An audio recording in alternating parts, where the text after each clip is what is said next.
이란의 방어 체제가 붕괴된 시점에서 이란은 결국 직접 이스라엘과 붙는 것밖에 이제 답이 없거든요. 이스라엘과 이란과의 전쟁에서 핵심은 이란이 얼마나 많은 미사일을 사용해가지고 이스라엘 본토를 타격할 수 있는지를 볼 수 있는데, 근데 경제 위기가 심해지면 이걸 유지할 수 있는 인력이 없다. 안 좋은 상황으로 계속 빠져들 수도 있다.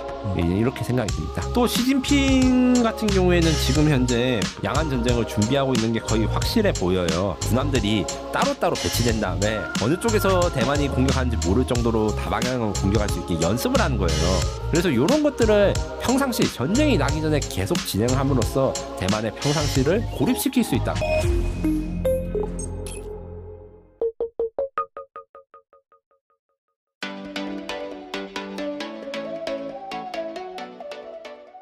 아무튼 간에 이란이 뭐 지금은 이스라엘과 이제 휴전 중이긴 한데 언제든지 또 이 중동 전문가분들께서는 전쟁할 가능성이 있다. 그렇게 말씀을 하시거든요.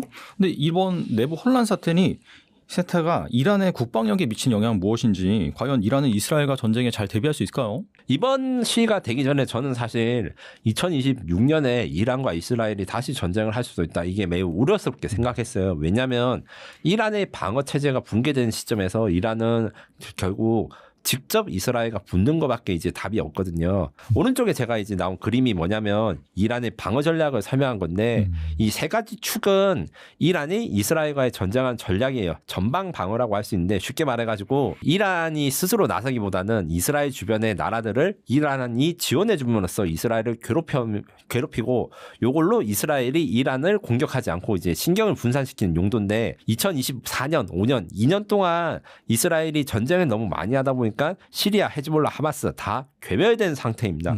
그래서 전방 방어 전략, 그러니까 이스라엘이 이란을 공격하지 못하게끔 다른 주변국들을 사용해서 하는 전략이 다 무너졌고, 결국 이란은 단독으로 이스라엘과 맞서야 되는 위험한 상황이 됐습니다.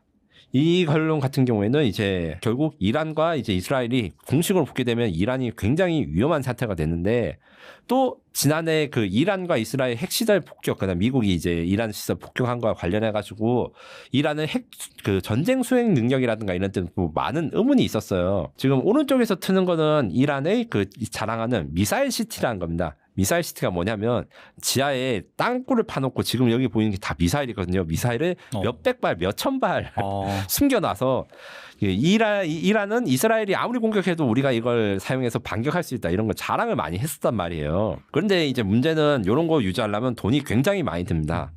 그런데 경제 위기가 나왔다. 제가 설명을 계속 쭉 드렸잖아요. 이게 언제까지 계속되고 유지될 수 있을지 아무도 모른다라고 설명을 드릴 수 있습니다.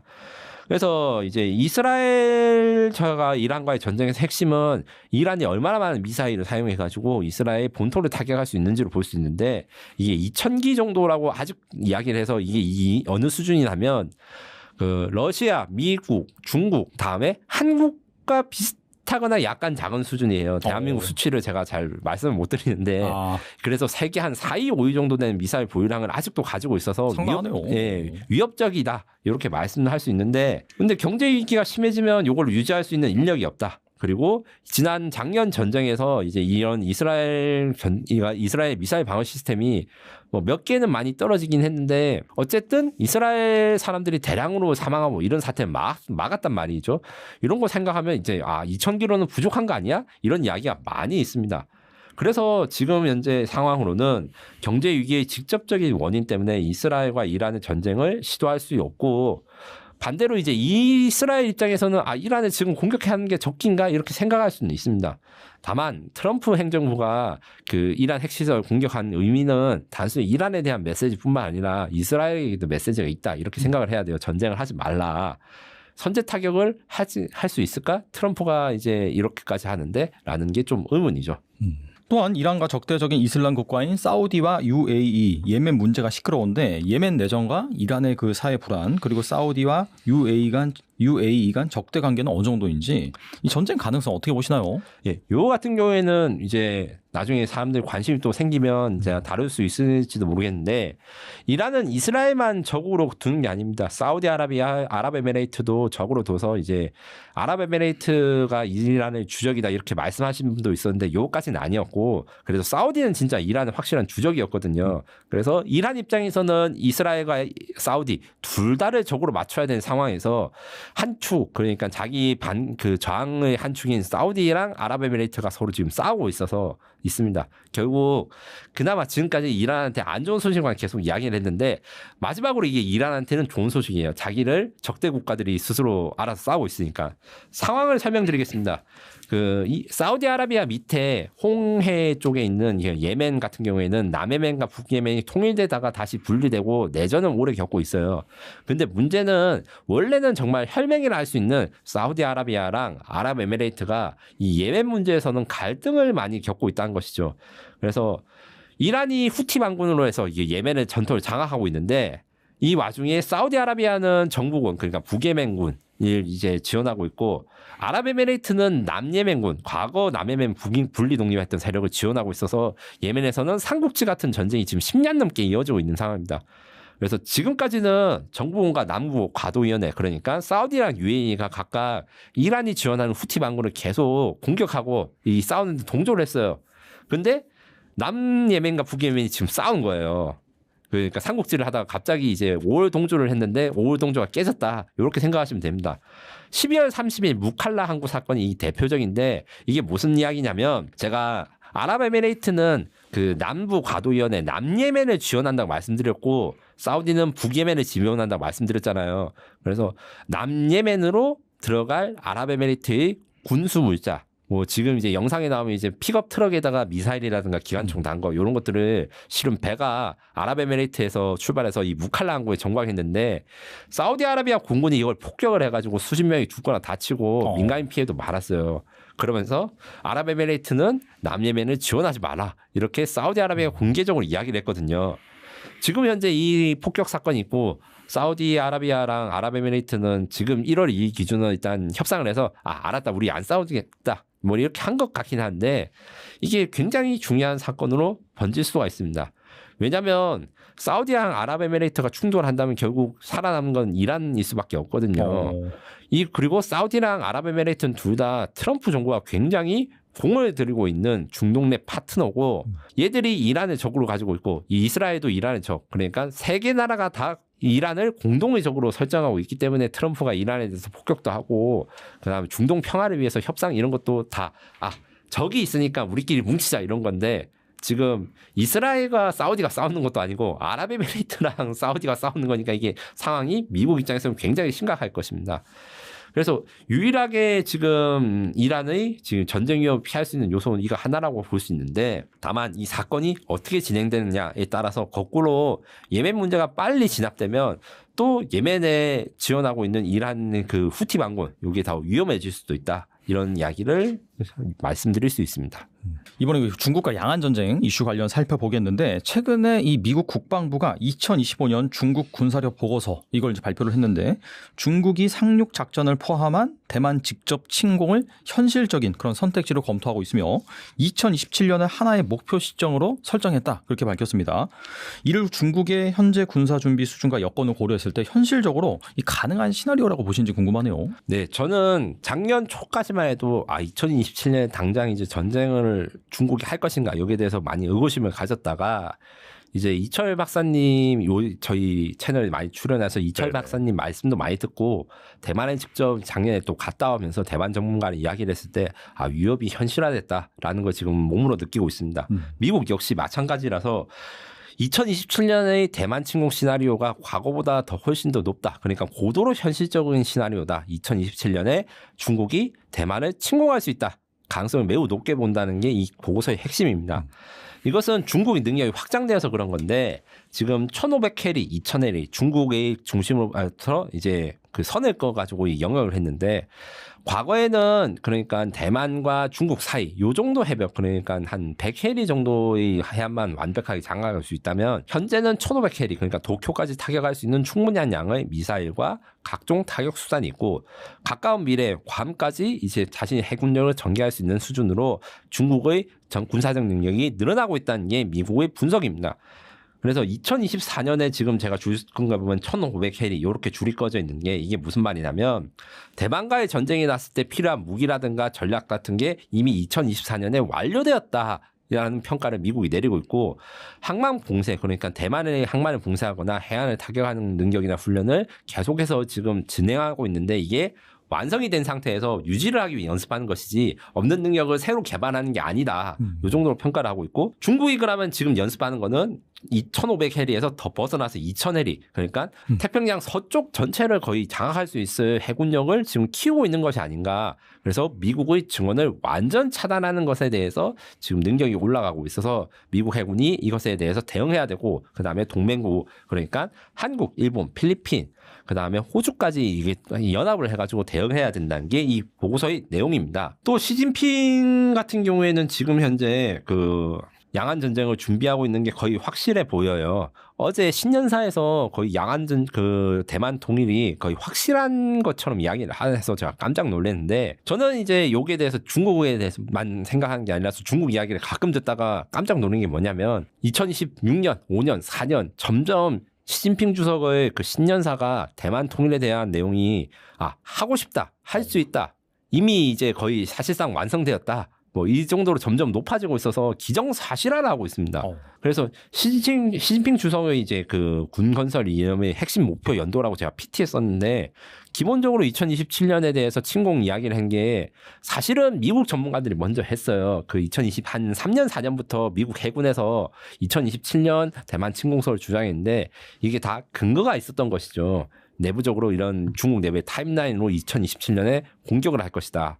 그리고 요것들이 단순히 군대의 힘, 그러니까 무기력, 해군력, 뭐 항공모함 건조 이런 거에서 끝나는 게 아니라 요즘 또 중시하는 게 군민 융합이라 해가지고 쉽게 말해서 전쟁 나면 일반 사람을 동원해서 예비군을 만들듯이 중국의 제조업 경쟁력이 매우 강하지 않습니까? 그것을 잘 동원해가지고 전쟁에 쓰겠다. 이런 것까지 착착 준비가 되고 있어서 중국의 군사적 움직임이 단순한 무력 시위가 아닌 명확한 정치적 시간표가 있고 국가 전체의 의지 표명을 해석해야 된다고 대만 전문가분이 저한테 이야기를 했어요. 그러니까 중국이 대만을 통일하게 시키기 위해서 자기들의 계획 이미 다 세워놓고 이것이 단순히 실행을 하고 그 목표가 확실하다 이런 걸로 지금 판단을 하고 있는 상황입니다. 중국군이 지난 29일부터 대만을 포위하는 형태의 훈련에 돌입한 데 이어서 30일에는 실탄 사격까지 공개적으로 실시했다라고 합니다. 특히 중국 인민해방군 동부정구는 대만 북부 해역에서 장거리 화력 실사격을 진행을 했고 관련 좌표를 사전에 공개하는 방식까지 채택을 했는데 이거는 정말 단순한 그런 훈련? 을 넘어서 유사시 이 작전 시나리오를 점검하는 단계에 이른 것이 아닌지 어떻게 보세요? 네. 다행히 이 정의사명 2025라는 훈련은 이 이름답게 2025년 12월 30일에 딱 끝을 냈어요. 예전에는 비슷한 대만 봉쇄훈련 같은 게 있었는데 좀 장기간 있기도 했거든요. 그래서 대만군이 여기에 맞춰서 이제 대응 훈련도 계속하고 그 제가 알고 있는 대만 기자들도 그 밤새서 막 취재를 했다가 중국군이 철수했다 이렇게 소식이 들으니까 이제 철수하고 이런 것들이 있었는데 일단 규모 자체가 점점 커지고 있습니다. 이 전투기 130기 해군함 14척 공무선 요건 이제 해양경찰이라고 할 수 있습니다. 이런 것들이 8척 동원됐는데 대만을 7개 해양군역으로 분할해서 완전 포위했다. 이 포위 개념이 뭐냐면 대만섬 중심으로 동서남북에서 작전기 이런 군함들이 따로따로 배치된 다음에 그러니까 어느 쪽에서 대만이 공격하는지 모를 정도로 다방향으로 공격할 수 있게 연습을 하는 거예요. 그리고 여기서 사전 좌표 공개 후 장거리 화력 실사격을 했다. 이게 의미가 뭐냐면 우리나라 서해안에서 이제 그러니까 어부이신 분들은 잘 알 건데 항행 경보라는 게 가끔 있습니다. 우리나라에도 뭐냐면 우리나라 이제 해병대라든가 아니면 우리나라 국방과학 연구소가 포라든가 미사일 실사격을 할 때 바다에서 쏘니까 며칠부터 며칠까지는 이 영역에 들어오지 마세요 이렇게 공지를 하거든요. 사실 저는 그걸로 이제 뭐 현무 미사일 언제 발사하는지 이런 걸 다 정보를 수집하긴 하는데 그거랑 비슷하게 이런 식으로 자신들이 합법적인 걸로 훈련하고 이 구역에 들어오지 말라고 경고를 했다. 이걸 국제기구에 이야기하는 거는 첫 번째로 자신들의 힘이 대만 근처에 진입할 수 있다는 거를 기정사실화하는 거. 두 번째로 그 대만의 항만 혹은 이제 어업 종사자들한테 압박을 가는 거죠. 너희 여기 나오지 마라. 우리가 훈련하고 있으니까. 이런 것 때문에 대만 입장에서 자연스럽게 봉쇄가 되는 거예요. 그리고 동부, 남부, 북부 3대 정부 최초의 동시작전 수행이라고 하는데 기본적으로 중국은 땅이 너무 크니까 중국의 전쟁 개념은 대만을 침공할 때에도 모든 병력을 이제 대만에 집중을 하는 게 아니라 뭐 북한과 남한이 싸울 수도 있으니까 이 북부 정부 이런 것들은 또 일부 전략을 추진하고 그다음에 인도에서 또 쳐들어올 수 있으니까 인도에 또 방어를 해야 되고 뭐 이런 식으로 분산이 되어 있는데 이번에는 집중적으로 세계 군구 그러니까 대만과 인접한 모든 군구가 전력을 다 투사해가지고 군구라는 게 우리나라에는 없는 개념이라서 이게 말하기는 어려운데 쉽게 말해서 대한민국 군이 여러 개가 있는 거예요. 국방부가 여러 개가 있는 거예요. 나라가 너무 크니까. 그래서 소통이라든가 아니면 공동작전 이런 것을 해야 될 필요성이 있거든요. 마치 다른 나라의 군대들끼리 연합하는 것처럼 그것을 그 증명해서 대규모 병력 동원을 실증했다. 이렇게 이야기를 할 수 있습니다. 그리고 여기에서 이제 또 실증을 한 게 그 통합 봉쇄, 뭐 외선 입체 위협 이런 것들이 있는데 요거에 대해서는 지금 오른쪽 이야기부터 먼저 하면 지금 엄청 위험하게 막 움직이는 이게 있죠. 네네. 이게 어떤 사건이냐면 물대포 쏘고 있네요. 지금. 예, 그 필리핀 해군 함정이랑 그다음에 중국의 무경 그러니까 중국의 해양 경찰이랑 막 싸우고 있다가 중국 해군 함선이 그 중간에 난입을 해서 그 중국의 그 함정이 침몰이 되거나 크게 다친 사건이 있었어요. 아, 기억나요. 네네. 이게 사실은 중국이 좀 멍청한 짓을 해가지고 중국은 비웃음거리를 했는데 이게 어떤 면에서는 그 중국이 얼마나 한심한지를 보여주는 사건이지만 중국이 어떤 식으로 전쟁을 하고 싶은지를 보여주는 증거이기도 합니다. 즉 평상시에 이렇게 민간 선박이나 이런 게 있어서 좀 부딪히고 막 돌격 박치기를 하면서 여기에 배에 넘어오지 마라 이렇게 막는 것들이 회색지대 전략이라 해요. 그러니까 중국 해경 선박을 동원해가지고 이렇게 압박을 해서 이제 평상시에도 이 바다 그러니까 영해를 점점 줄여오고 그 중국의 영역을 확장을 하는 것이죠. 그리고 왼쪽에 검역 봉쇄라고 되는데 이게 뭐냐면 CSIS가 조사한 내용에 해상 검문이라든가 이런 공해상에서 대만으로 가는 선박들을 검문을 하거나 혹은 이제 제가 앞서 말한 대로 사격 훈련을 하면서 여기 들어오지 마라 이렇게 단속을 하는 거예요. 바다에 오지 말라고 이것들을 검역 봉쇄라고 하는데 이 법률전이라고 하는 이야기를 쓰는 이유가 어떤 의미에서는 이제 국제법상으로 뭐 사격 훈련할 때 여기 바다에 오지 말고 이제 사람들을 좀 막아야 할 수 있다 아니면 여러 가지 검역이라든가 이런 거 규정들이 있어요. 막 그 검사를 하거나 이런 것들을 교묘하게 이용해서 점점 대만에 압박을 하거나 아니면 대만에 들어온 선박들을 막을 수 있다는 것을 무력시하는 것이죠. 그래서 이런 것들을 평상시 전쟁이 나기 전에 계속 진행함으로써 대만의 평상시를 고립시킬 수 있다. 그리고 압박할 수 있다. 이런 것들을 진행하면 이게 단순히 훈련을 넘어서서 대만이 이런 것들에 영향을 받아서 이게 전쟁이 나면 어떡하냐 걱정하는 것뿐만 아니라 실제적으로 대만의 물류가 막힐 수 있고 이렇게 되면 전쟁을 하지 않고도 전쟁이 그 대만과 중국이 통일될 수도 있다. 이런 이야기들을 중국의 전략가들이 하고 있는 것이죠. 대만을 둘러싼 중국과 일본 간 갈등이 격화되면서 대만 역시 이 중국에 대한 경계 수위를 높이고 있습니다.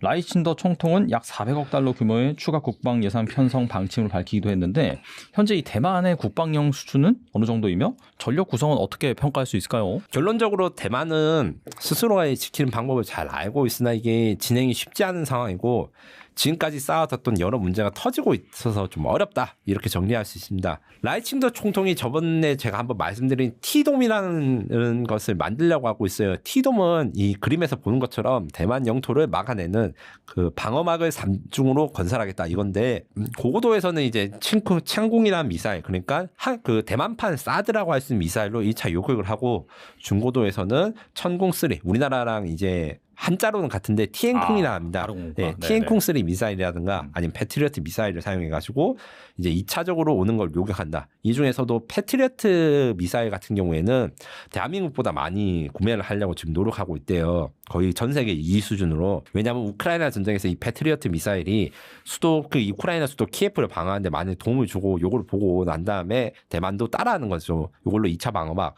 마지막으로 이런 미사일뿐만 아니라 자폭 드론이나 이런 것들이 중국으로부터 오는 걸 방어하기 위해서 대만은 여러 가지 자폭 드론 방어 시스템들을 선보이고 있는데 지금 오른쪽 그 사진으로 한 게 제가 직접 찍어온 대만에서 만든 킬러 드론이라 해가지고 드론을 뭐 한 1,000만 원, 2,000만 원짜리 드론을 뭐 몇억 원짜리 미사일로 하면 이게 너무 가성비가 떨어지니까 드론으로 요격하려는 개념 이런 것들이 좀 발전되고 있어서 기술상으로는 이게 말이 된다. 하지만 실제로는 진행이 좀 안 될 것 같아요. 왜 그러냐면 현재 라이칭더 총통 그러니까 민진당 총통과 국민당 정부가 크게 죄송합니다. 지금 현재 라이징더 총통 그 민진당 그 총통과 국민당 야당이 굉장히 크게 갈등을 벌이고 있어서 지금 예산안이 통과가 안 되고 있습니다. 그래서 국민당 입장에서는 이게 어떻게 이야기를 하냐면 중국을 우리가 상대해야 되는 거 맞고 대만을 우리가 방어해야 되는 거 맞으니까 이 국방 예산 자체가 문제가 아니라 라이칭도 네가 있으니까 중국이 더 이러는 거 아니냐. 네가 뭔가 잘못한 거 아닌가. 이렇게 하면서 정치 문제로 비하가 돼서 이 400억 달러 특별 국방 예산이 통과가 안 되는 거예요. 그래서 국민당 당수는 자기랑 협상을 해가지고 이걸 하자 하고 라이칭도는 이걸 거부를 하고 있는 상황입니다.